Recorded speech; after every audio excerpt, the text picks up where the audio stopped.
کل ہم نے نوح علیہ الصلاۃ والسلام کا واقعہ پڑھا تھا. اس میں نوح علیہ الصلاۃ والسلام کے دور میں طوفان آیا اور کشتی میں 3 بیٹے ان کے حام، سام اور یافث. یہ اگرچہ اسرائیلی روایات ہیں مگر ان کے مخالف ہماری شریعت میں کوئی دلیل موجود نہیں ہے، تو اس لیے مان لینے میں کوئی حرج نہیں ہے. اتنا تو ہے کہ اللہ تعالیٰ نے نوح علیہ السلام ہی کی ضروریت کو باقی رکھا تھا، تو ظاہر ہے انہی کے بیٹے اندر رہے ہوں گے، تو پھر کچھ بیٹے ہوں گے جو ایمان لائے ہوں گے اور وہ ان سے ہماری نسل چلی. پھر کیا ہوا ہے کہ یہ جو 40-50 لوگ تھے، یہ ان میں نوح علیہ السلام کے 3 بیٹوں کی نسل چلی اور ہوتے ہوتے پھر یہ دنیا میں پھیلتے چلے گئے. پھر کیا ہوا کہ دنیا میں یہ سفر کرتے چلے گئے، ان کی زبانوں میں اللہ نے اختلاف پیدا کر دیا، کیونکہ جو کٹ گئے نا ایک دوسرے سے تو ان کی زبانیں آہستہ آہستہ تبدیل ہونا شروع ہو گئی، رنگ تبدیل ہونا شروع ہو گئے. جن کی نسلیں ادھر ساؤتھ افریقہ کی طرف چلی گئیں، پہلے تو سب گندمی رنگ کے تھے. آدم علیہ السلام نا گندمی کلر کے تھے. گندم رنگ پتہ ہے کون سا ہوتا ہے؟ گندم کا دیکھ رہے ہو نا کیسا ہوتا ہے، نہ بالکل وائٹ اور نہ بلیک. آدم کا مطلب یہ ادم جو ہے نا، ادام عربی میں سالن کو کہتے ہیں. تو نوح علیہ الصلوۃ والسلام کے بعد جب وہ آگے نسل پوری دنیا میں پھیلی ہے، تو جو ٹھنڈے علاقوں میں چلے گئے وہ آہستہ آہستہ سفید ہونا شروع ہو گئے، وائٹ. اور بعض تو اتنے سفید ہوئے کہ یہ دھوپ میں نظر ہی نہیں آتے، ٹھیک ہے نا، اتنے سفید ہو گئے. بعض جو گرم علاقوں کی طرف چلے گئے تو وہ آہستہ آہستہ دھوپ پڑتے پڑتے کالے ہونا شروع ہو گئے اور وہ ان کی جینز میں تبدیلی ہونا شروع ہو گئی. پھر وہ اتنے بلیک ہو گئے کہ وہ اندھیرے میں نظر نہیں آتے. بعض روشنی میں نظر نہیں آ رہے اور بعض اندھیروں میں نظر نہیں آ رہے. تو ایسے بہت فرق پڑ گیا اور یہ دنیا میں اتنی ساری قومیں. تو نوح علیہ الصلوۃ والسلام کے بعد پھر یہ ان کی نسل میں جو قوم پیدا ہوئی تھی، وہ قوم ایک بڑی طاقتور قوم پیدا ہوئی، قوم عاد، جس کا اللہ نے قرآن میں ذکر کیا وَإِلَىٰ عَادٍ أَخَاهُمْ هُودًا. اس قوم عاد میں وہی خرابی پیدا ہوئی جو نوح علیہ السلام کی قوم میں پیدا ہوئی.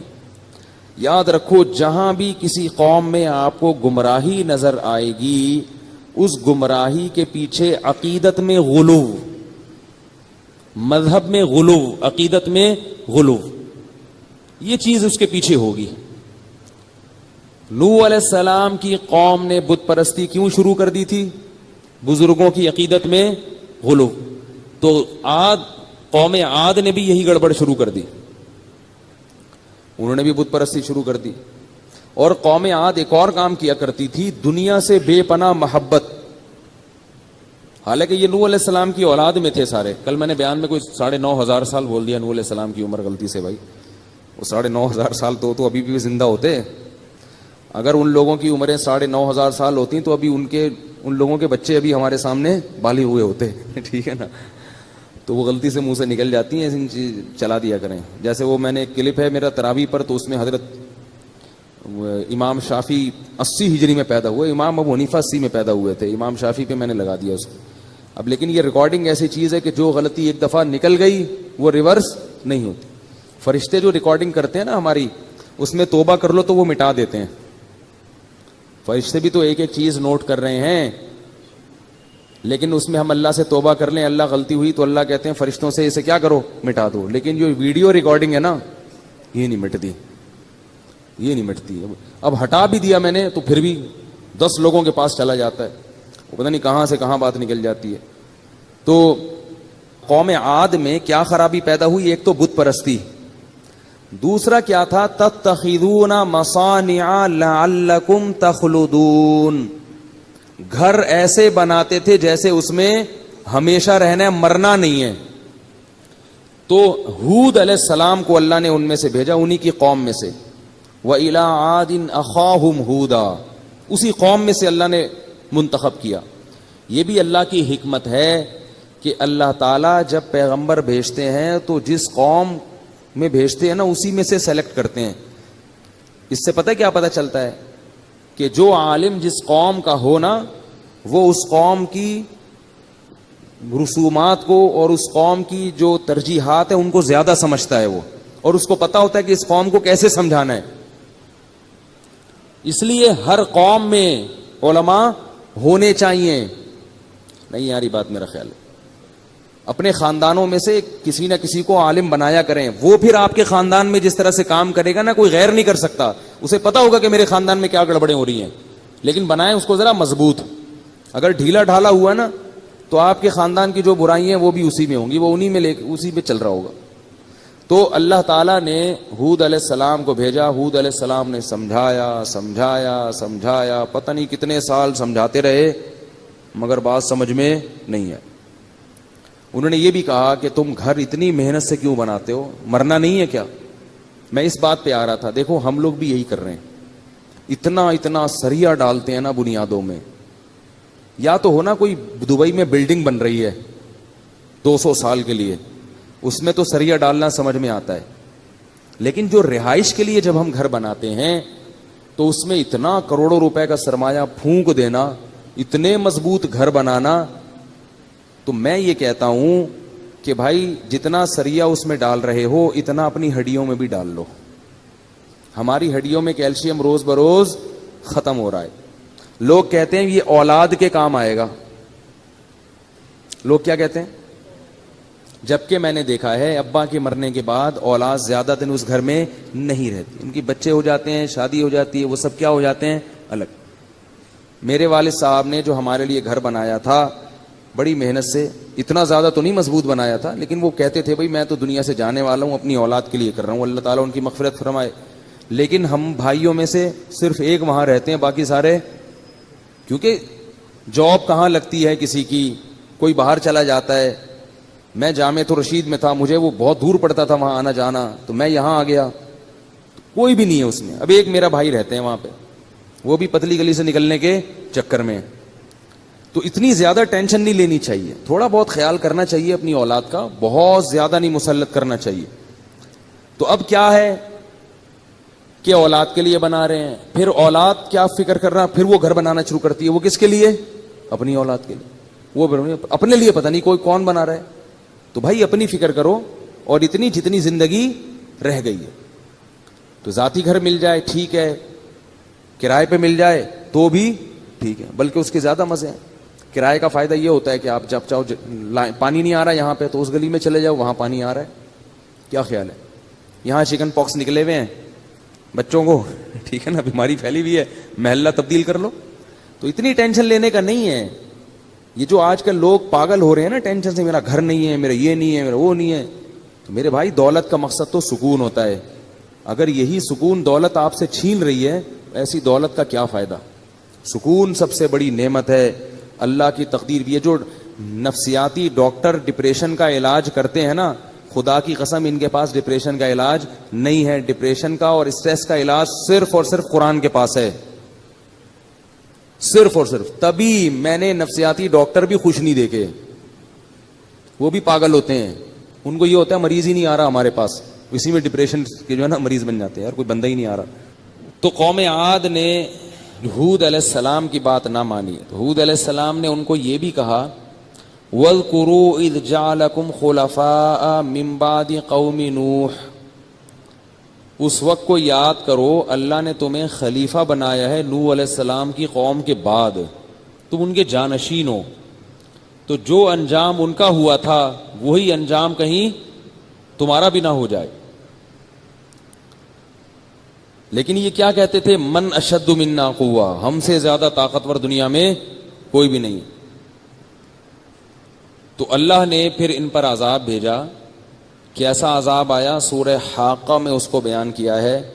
فَأَمَّا عَادٌ فَأُهْلِكُوا بِرِيحٍ صَرْصَرٍ عَاتِيَةٍ سَخَّرَهَا عَلَيْهِمْ 7 لَيَالٍ و8 أَيَّامٍ حُسُومًا فَتَرَى الْقَوْمَ فِيهَا صَرْعًا كَأَنَّهُمْ أَعْجَازُ نَخْلٍ خَاوِيَةٍ فَهَلْ تَرَى لَهُم مِّن بَاقِيَةٍ.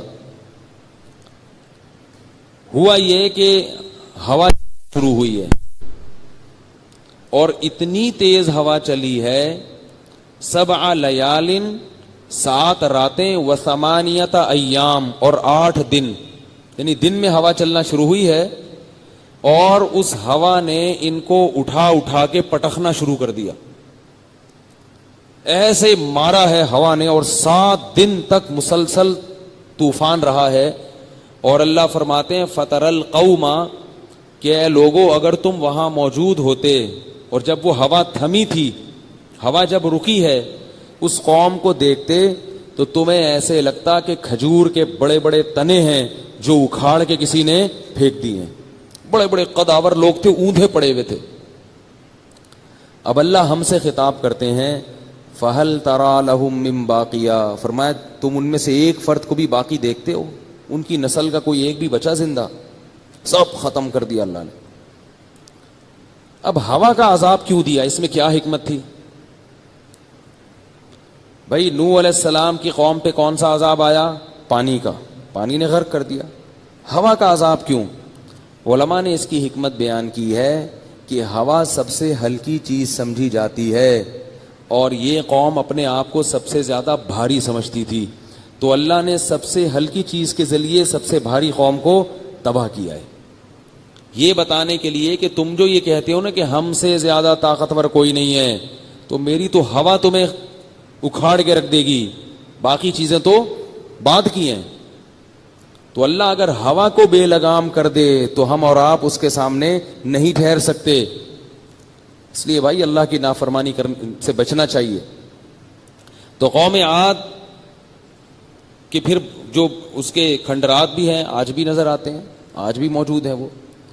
پھر کیا ہوا کہ قوم عاد میں جو بچ گئے تھے ایمان والے, ان کی نسل آگے چلی ہے, اور پھر ان میں کون سی قوم پیدا ہوئی ہے؟ قوم سمود. فرمایا کہ وَإِلَىٰ ثَمُودَ أَخَاهُمْ صَالِحًا, سمود, قوم سمود میں اللہ نے کس کو بھیجا؟ صالح علیہ السلام میں. یہ لوگ بھی شروع میں صحیح صحیح چلے ہیں, ہوتے ہوتے پھر آہستہ آہستہ کیا ہونے لگے؟ خراب. جیسے ہماری بھی ہر آنے والی نسل پہلے سے زیادہ خراب ہے. ہم اپنے باپ داداؤں کو دیکھتے ہیں تو وہ دین پہ زیادہ تھے, اس دور کی نسل کو دیکھتے ہیں تو دین سے دور ہیں. اگلی نسل کی پیشگوئی کیا ہے کہ وہ دین سے اور زیادہ دور ہوگی, کیونکہ شیطان تو لگا ہوا ہے نا اپنے کام میں. اور شیطان کی 2 قسمیں ہیں, قرآن نے بیان کی ہے, من الجنتی والناس, کچھ جنات میں سے ہوتے ہیں اور کچھ انسانوں میں سے بھی ہوتے ہیں. تو انسانوں والے شیاطین کون سے ہیں؟ وہ ہے میڈیا, ڈرامے دکھا کے, فلمیں دکھا کے, اور ایسے پیغام آپ کو دیتا ہے, ایسے میسج دیتا ہے کہ آپ مذہب سے آہستہ آہستہ دور ہو جائیں. صراحتاً مخالفت نہیں کریں گے مذہب کی, لیکن آپ کو آہستہ آہستہ مذہب سے دور کر دیں گے. اب آپ رمضان میں دیکھ لیں ٹیلی ویژن پہ جو پروگرام آ رہے ہیں, میں تو نہیں دیکھتا الحمدللہ, لوگ بتاتے ہیں کس طرح لڑکیاں بے تکلف گپیں لگ رہی ہیں, ہا ہا ہو ہی لگا ہوا ہے. تو رمضان میں تو انسان کم از کم نظر کی حفاظت کرے بھائی. تو میں بات یہ کر رہا تھا کہ قوم سمود جو تھی, قوم سمود, ہاں میں یہ کہہ رہا تھا کہ آہستہ آہستہ نسلیں کیا ہو جاتی ہیں؟ خراب ہونا شروع ہو جاتی ہیں. اور کیوں خراب ہوتی ہیں؟ کہ جو شیطان ہے, دونوں قسم کے شیطان, چاہے وہ جنات میں سے ہوں چاہے وہ انسانوں میں سے ہوں, وہ اپنی محنت نہیں چھوڑتے. تو اب ہمارے باپ دادا نیک تھے, ہم نیکی میں ان سے کم, اور اگلی نسل ان سے بھی کم. اور اللہ کا یہ قاعدہ ہے کہ اللہ نے کافر کے لیے تو آخرت رکھی ہے جہنم کا عذاب, لیکن جو ایمان والے دنیا میں جب بدعمالی اختیار کرتے ہیں من حیث القوم, تو ان کو دنیا میں سزا ملتی ہے, آخرت میں تو ملے گی, دنیا میں بھی ملتی ہے. کیونکہ وہ مقتدا تھے, وہ رہبر تھے, ان کو دوسری قوموں نے فالو کرنا تھا, غیر مسلم قوموں نے. اس کی ہمیں بنی اسرائیل سے مثال ملتی ہے کہ اللہ نے جب بنی اسرائیل خراب ہو گئے تو اللہ نے ان کو فرعون کا غلام بنا دیا, اور خوب دھنائی لگی ہے بنی اسرائیل کی, بہت ظلم ہوا بنی اسرائیل پر. جب ظلم سہتے سہتے تنگ آ گئے تو پھر موسیٰ علیہ الصلوۃ والسلام کو انہوں نے قبول کیا ہے کہ کوئی نبی آئے ہمارے اندر. اگر اللہ ویسے ہی بھیجتے تو پتہ نہیں یہ مانتے بھی کہ نہیں مانتے. پھر اللہ نے ان سے قربانیاں لی, پھر ان کا دوبارہ سے عروج ہوا ہے, اور پھر اللہ نے ان سے وعدہ کیا کہ اگر تم نے دوبارہ بدعمالی اختیار کی تو میں دوبارہ تمہیں پس کر دوں گا, دوبارہ ذلیل کر دوں گا. پھر اللہ نے ایک دفعہ ذلیل کر کے دوبارہ ان کو عزت دی, اور پھر دوبارہ جب ان کا زوال ہوا تو اللہ نے کہا کہ اب تمہیں دوبارہ عزت کبھی بھی نہیں ملے گی, قیامت تک تم پر کوئی نہ کوئی مسلط رہے گا. اور اب یہودی نام گالی بن چکا ہے. یہودی کے خلاف آپ فرانس میں چلے جائیں وہ لوگ بھی بولیں گے یہودی 2 نمبر ہوتے ہیں. ایران میں چلے جاؤ وہ بھی بولے گا یہودی کیا ہوتا ہے, 2 نمبر ہوتے ہیں. ویسے تجارت میں 1 نمبر ہوتے ہیں وہ, مالی لین دین میں, کیونکہ وہ چھوٹی چھوٹی نیچ حرکتیں کر کے اپنا امیج خراب نہیں کرتے, وہ بڑی بڑی 2 نمبریاں کرتے ہیں. ایک دفعہ ایک بندہ آیا میرے پاس, چور تھا وہ, تو مجھ سے اس نے پیسے لیے 2-4 ہزار. مجھے نہیں پتا تھا یہ بہت بڑا چور ہے, تو واپس لا کے دے دیے 2-4 دن کے بعد. مجھے کسی نے بتایا کہ یہ تو چور ہے, یہ واپس نہیں دیتا. تو میں نے کہا یار آپ نے واپس کیوں دے دیے؟ اس نے کہا یہ 2-4 ہزار روپے کی ہم چوریاں نہیں کرتے. اس نے کہا یہ 2-4 ہزار روپے ہم کسی کے نہیں کھاتے, جب ہم کھاتے ہیں تو لمبا ہاتھ مارتے ہیں, ٹھیک ہے نا. تو یہ جو یہودی لوگ ہیں نا, یہ بڑے ڈسپلن اور امانت دار اور معاملات میں صاف, یہ چھوٹی چھوٹی چیزوں میں ہیں. جہاں بڑے بڑے معاملات ہوتے ہیں نا, تو یہ کہتے ہیں ملکوں کو کھاؤ, قوموں کو کھاؤ, 1-2 بندے کو کھانے کی ضرورت نہیں ہے, ملکوں کو کھاؤ. سمجھ رہے بات کو؟ تو یہی حال کہ نسل آہستہ آہستہ خراب ہونا شروع ہو جاتی ہے. تو یہی حال کس کا ہوا؟ قوم سمود کا بھی. آہستہ آہستہ برائی آئی, اور وہی برائیاں ان میں بھی آ گئیں جو پہلے قوموں میں تھی. وہ برائی کیا؟ بت پرستی, عقیدت میں غلو. اب صالح علیہ السلام نے آ کے ان کو سمجھایا, سمجھاتے رہے سمجھاتے رہے سمجھاتے رہے. اور بھی برائیاں تھیں اس قوم میں. تو وہ قوم کیا کہنے لگی, کوئی معجزہ دکھاؤ, معجزہ دکھاؤ کہ آپ اللہ کے نبی. اور یہ بھی تانے دیتے تھے, یا صالح قد كنت فینا مرجوا قبل هذا اتنهانا ان نعبد ما يعبد آباؤنا او ان نفعل فی اموالنا ما نشاء. وہ حرام بھی کماتے تھے, دھوکہ دیتے تھے. تو صالح علیہ السلام نے کہا کہ بھئی تم حلال کماؤ نا, یہ تم جھوٹ اور دھوکے سے کام کیوں لے رہے ہو, حلال کماؤ. تو انہوں نے پتہ ہے صالح علیہ السلام کو کیا تانا دیا؟ صالح علیہ السلام کو انہوں نے یہ تانا دیا, قد کنت فینا مرجوا قبل هذا. اے صالح, تیری صلاحیتوں کو دیکھ کے لگتا تھا کہ تو ہماری قوم کا معاون اور مددگار بنے گا, قومی ترقی کا ذریعہ بنے گا. نہیں یاری بات میرا خیال ہے. جیسے ماں باپ میں کوئی بچہ بڑا ذہین ہو اور وہ مولوی بن جائے, تو ابا کیا کہتے ہیں, یار میں تو سمجھ رہا تھا کہ یہ ہمارے خاندان کی ناک کیا کرے گا, اونچی کرے گا, یہ بنے گا ڈاکٹر, یہ بنے گا انجینئر, یہ بنے گا سائنسدان, یہ پیسہ کمائے گا, ہمیں یہاں سے نکال کے ڈیفنس میں لے کے جائے گا, پھر ڈیفنس سے اڑا کے امریکہ میں شفٹ کرا دے گا. اور یہ کیا کر گیا, یہ مولوی بن گیا, ٹھیک ہے نا, یہ تبلیغ میں نکل گیا, یہ 4 مہینے لگا کے آ گیا. اب یہ کہہ رہے اللہ سے ہوتا ہے, غیر اللہ سے کچھ نہیں ہوتا. نماز پڑھو, روزہ رکھو, امی پردہ کیا کرو, بہن کو بھی پردہ کرایا کرو. تو والدین کیا کہیں گے, یار یہ کیا ہو گیا بھائی, ہم کدھر لے کے جا رہے تھے اور یہ کدھر کو جا رہا ہے. تو بھی آئی نہیں. یہی الفاظ کس کے تھے, ہمارے جاننے والے تھے, ایک ہی بیٹا تھا ان کا, بیٹے سے بڑی امیدیں لگا کے رکھی ہوئی تھیں, تو وہ داڑھی بھی رکھ لی. یہ نہیں کہ دنیا چھوڑ دی اس نے, تعلیم میں بھی آگے تھا, مگر نماز روزہ بھی شروع کر دیا. تو اس کے بارے میں اس کے گھر والے کہتے تھے, ایک ہی انڈا وہ بھی گندا, ایک ہی انڈا وہ بھی گندا نکلا. تو یہ کہتے تھے. تو صالح علیہ السلام کو قوم نے کیا کہا, قد کنت فینا مرجوا قبل هذا, بڑی امیدیں تھی ہمیں تم سے. اتنہانا ان نعبد ما یعبد آباؤنا, تم ہمیں ہمارے باپ دادا کی رسومات سے ہٹا رہے ہو, ہماری خاندانی رسومات. تم ہمیں یہ کہہ رہے ہو جیسے آج کل کوئی بن جائے نا کہ بارات نہیں کرو, جہیز نہیں لو, تو والدین کیا کہتے ہیں, تو کیوں نیا آیا ہے کیا, تو مریخ سے آیا ہے. اگر کوئی بندہ والدین کو یہ کہنا شروع کر دے, امی بہن کی شادی ہو رہی ہے, بھائی کی شادی ہو رہی ہے, جہیز نہیں ہوگا, اسلام میں ہے جہیز کیا, بول لینا بھائی, نہیں ہے, جہیز نہیں ہوگا, بارات نہیں ہوگی, یہ مایو وایو مہندی وہندی نبی نے سادگی سکھائی ہے, ولیمہ ہوگا بس, وہ دھوم دھام سے کر لیں گے, خوب اچھا VIP قسم کا کھانا کھلا دیں گے, باقی کچھ نہیں ہوگا. تو وہ جواب میں کیا کہتے ہیں کہ بھئی تو مریخ سے آیا ہے کیا, تو کہاں سے آیا ہے. تو اتنہانا ان نعبد ما یعبد آباؤنا, جو ہمارے باپ دادا کی جو پرمپرا تھی, ٹھیک ہے نا, وہ کہاں گئی. تو وہ بھی یہی کہتے تھے کہ بھئی تو ہمارا کلچر ہے بتوں کی عبادت کرنا, ہم اس کو کیسے چھوڑ سکتے ہیں. تو او ان نفعل فی اموالنا ما نشاء، دوسرا ہمارا پیسہ ہے، ہم جیسے چاہیں اس پیسے کو انویسٹ کریں اور جیسے چاہیں کمائیں. سود حرام ہے اور یہ حلال تجارت ہے، یہ حرام تجارت ہے، یہ کیا ہوتا ہے؟ تو قوم سمود نے کیا کہا؟ 3 الزام لگائے کہ ایک تو یہ کہ آپ سے ہمیں بڑی امیدیں تھیں، دوسرا یہ کہ آپ ہمیں اس رسم سے روک رہے ہو جو ہمارے باپ دادا کی ہے، تیسرا یہ کہ ہم پیسے ہمارے ہیں تو اس میں آپ کو یہ حق کس نے دیا کہ آپ بولو یہ صحیح ہے اور یہ غلط ہے؟ تو صالح علیہ السلام جب سمجھاتے رہے تو اور اللہ کے عذاب سے بھی ڈراتے رہے، تو انہوں نے کہا کہ اگر تم اللہ کے نبی ہو تو کوئی معجزہ دکھاؤ، کوئی نشانی دکھاؤ. صالح علیہ السلام اس لیے نشانی نہیں دکھاتے تھے کہ اللہ کی عادت ہے کہ اللہ جب کوئی بالکل 2 اور 2 4 کی طرح نشانی دکھا دیتے ہیں نا تو پھر مہلت نہیں دیتے. بعض لوگوں کا یہ مطالبہ ہوتا ہے کہ ہمیں اسلام کے برحق ہونے کی ایسی کوئی معجزہ نظر آ جائے، تو یاد رکھو جب ایسی کوئی نشانی واضح نظر آتی ہے تو پھر اس کے بعد اللہ کی طرف سے مہلت ختم. پھر اگر ایمان نہیں لائے تو اللہ نہیں چھوڑتے. ابھی تو موقع ہے نا سوچنے کا، سوچو، اللہ کہتے ہیں مہلت دے رہا ہوں، سوچو یہ سچے پیغمبر ہیں، ان کی سیرت میں غور کرو، ان کی باتوں پہ غور کرو، سوچنے کا موقع ہے. تو ایسے ہی الٹے مطالبے شروع کر دیے انہوں نے. تو عجیب الٹا مطالبہ کیا کہ یہ جو پہاڑ ہے نا اس سے اونٹنی نکال کے دکھائیں. اب اونٹنی کا پہاڑ سے کوئی جوڑ بنتا ہے؟ بس وہی جو منہ میں آیا بک دیا. کوئی اونٹنی جو ہے نا اونٹنی نکال کے دکھائیں.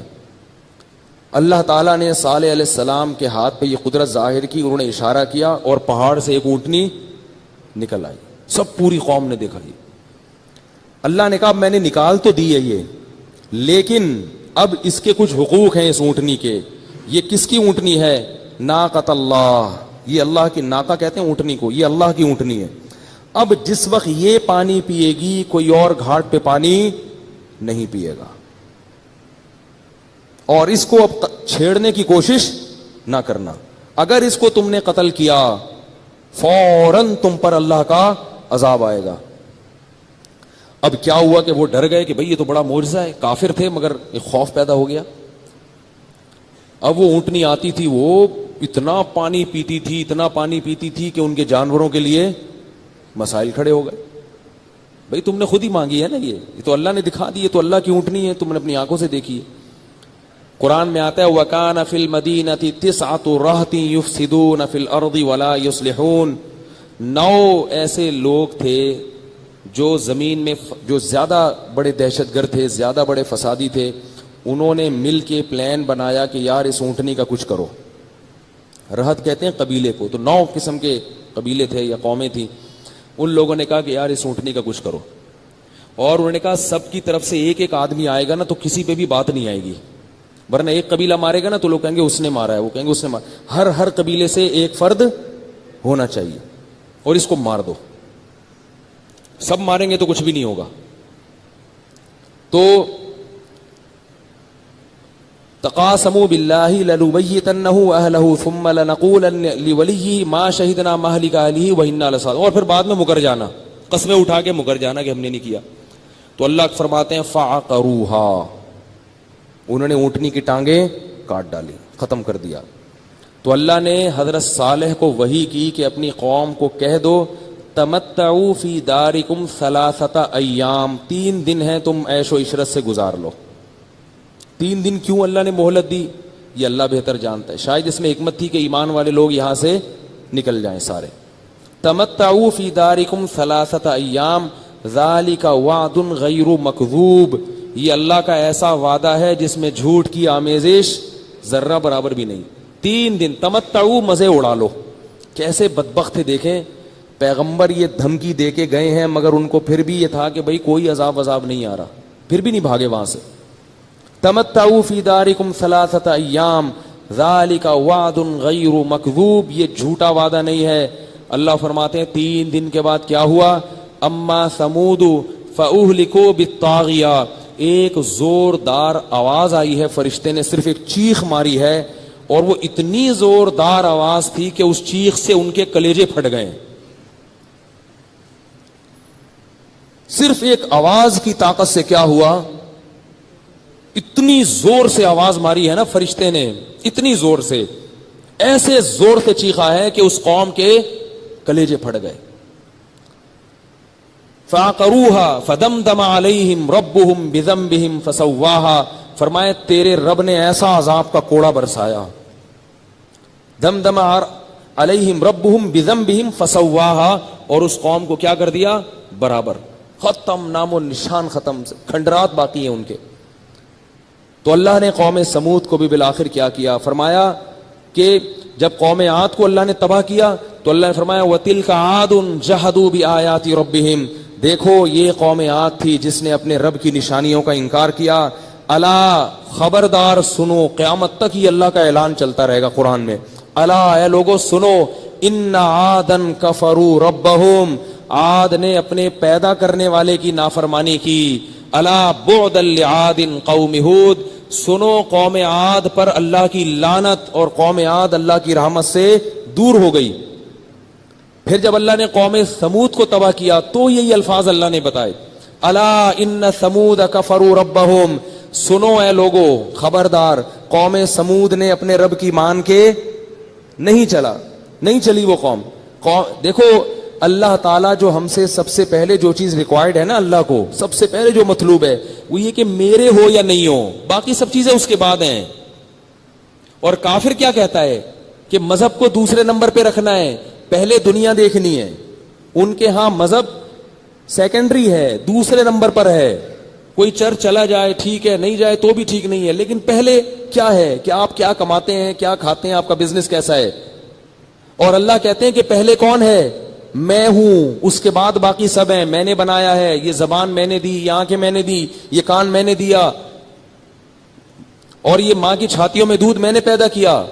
اخرجکم من بطون امہاتکم لا تعلمون شیئا، سورہ نحل میں یہ بھی فرمایا کہ وہ رب تمہیں تمہاری ماں کے پیٹ سے باہر نکالتا ہے، لا تعلمون شیئا، اس وقت تمہیں دنیا کی کچھ بھی خبر نہیں ہوتی، تمہیں کچھ پتہ نہیں ہوتا کس پانی پہ مجھے بنایا گیا، کیسے اس پانی پہ میری آنکھ، ناک، کان، دل، دماغ، جگر، گردے، پھیپھڑے، کلیجی یہ ڈیزائن کیے گئے، پھر کیسے میرے دل کی موٹر میرے سینے میں لا کے جکڑ دی گئی اور وہ کیسے پمپ کر رہی ہے۔ اللہ فرماتے تمہیں جب ہم نے دنیا میں لائے نا تو تم بن کے اسٹرکچر پورا تیار ہو چکا تھا، لیکن تمہیں کچھ بھی پتا نہیں تھا کہ کون ہے بنانے والا اور کون ہے کھلانے والا، یہ ماں کی چھاتیوں میں دودھ کہاں سے آ رہا ہے، کچھ بھی نہیں جانتے تھے۔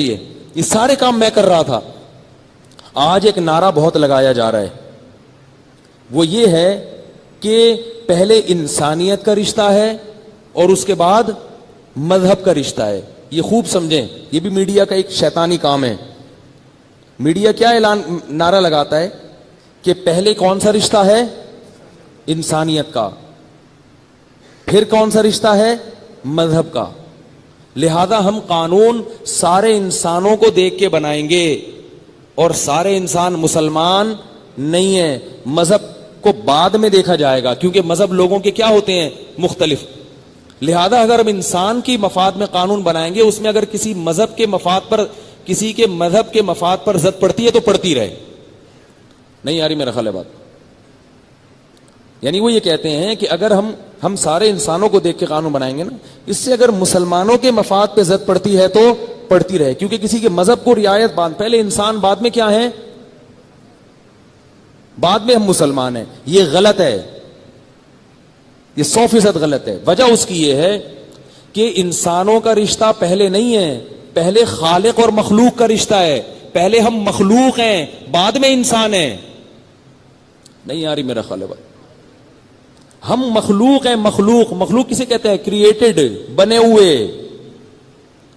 پہلے کسی نے ہمیں بنایا ہے، ہم بنے ہوئے ہیں، اس کے بعد پھر اس کا احسان ہے کہ ہمیں جانور نہیں بنایا، اس نے کیا بنا دیا؟ انسان۔ تو پہلا رشتہ کس کا ہے؟ خالق اور مخلوق کا۔ یہی اللہ کا دعویٰ ہے قرآن میں کہ پہلے خالق ہے، انسانیت بعد میں ہے۔ لہذا ہر انسان کو خوش رکھنے کی کوشش کرو، چاہے وہ کافر ہو چاہے وہ مسلمان ہو، لیکن اگر کسی انسان کو فالو کرنے میں یا کسی انسان کو منانے میں خالق ناراض ہو رہا ہے تو پھر اس انسان کو ناراض کر دو، خالق کو ناراض مت کرو۔ اب اگر آپ ایسا قانون بنا رہے ہیں جس میں انسانیت کا تو فائدہ ہے مگر مذہب کا نقصان ہے، تو مذہب کا نقصان در حقیقت کس کے ساتھ زیادتی ہے؟ خالق کے ساتھ، کیونکہ مذہب یہ کسی کا ذاتی نہیں ہے۔ ان الدین عند اللہ الاسلام، اللہ کے ہاں کون سا دین برحق ہے؟ اسلام، وہ اللہ کا دین ہے۔ تو آپ کوئی ایسا قانون نہیں بنا سکتے جس سے اس کائنات کا خالق آپ سے ناراض ہو جائے. بات نہیں آ رہی میرا خیال ہے. اس کی مثال دیتا ہوں میں. دیکھو غیر مسلم کیا کہتے ہیں, زنا کی وہ اجازت دیتے ہیں. کیوں؟ وہ کہتے ہیں جب لڑکا راضی لڑکی راضی دونوں خوش ہیں تو اس میں کسی پر کوئی زیادتی نہیں ہو رہی, کوئی ظلم نہیں ہے. ٹھیک ہے نا. اور اسلام کیا کہتا ہے, اگر وہ دونوں راضی ہوں اور زنا کر لیں تو چوک پہ کھڑا کر کے کیا کرو ان کو 100 کوڑے لگاؤ. اب انسانیت کا فائدہ بظاہر اس میں ہے کہ ان کو کوڑے نہ مارے جائیں. بھائی کوئی زیادتی نہیں کی, وہ بھی راضی وہ بھی خوش. اور اگر وہ اپنی خواہش پوری نہ کرتے ڈپریشن کے مریض بن جاتے, بلڈ پریشر کی گولیاں کھاتے. کیا خیال ہے, جب انسان کی ایک خواہش پوری نہیں ہوتی تو ظاہر ہے اس کو روکنا پڑتا ہے, بریک لگانی پڑتی ہے, وہ پریشان ہوتا ہے. کیا خیال ہے؟ تو پریشان, تو لہذا انہوں نے قانون سازی کی. انہوں نے کہا بھائی پریشان ہو رہے ہیں تو کیوں پریشان کریں ہم لوگوں کو, اگر وہ راضی ہیں تو ہونے دو بھائی. اولاد پیدا کرنا ان کا ذاتی معاملہ ہے, بچہ پیدا کریں نہ کریں ان کی مرضی, حمل باقی رکھیں ضائع کریں ان کی مرضی. وہاں یہ سب قوانین ہیں. ہمارے ہاں شریعت میں ایسا نہیں. اللہ کہتے ہیں دونوں نے خوشی خوشی بھی زنا کیا ہے اور پکڑے گئے, تمہیں پتہ چل گیا, شادی شدہ تھے تو زمین میں گاڑ کے پتھروں سے مار دو ان کو, اور اگر کنوارے تھے تو چوک پہ کھڑا کر کے 100 کوڑے لگاؤ. وَلَا تَأْخُذْكُمْ بِهِمَا رَأْفَةٌ فِي دِينِ اللَّهِ, اور اللہ کی حد جاری کرنے میں تمہیں نرمی سے کام لینے کی اجازت نہیں ہے. اب جو لوگ یہ کہتے ہیں کہ انسانیت پہلے ہے وہ اس قانون کو مانیں گے؟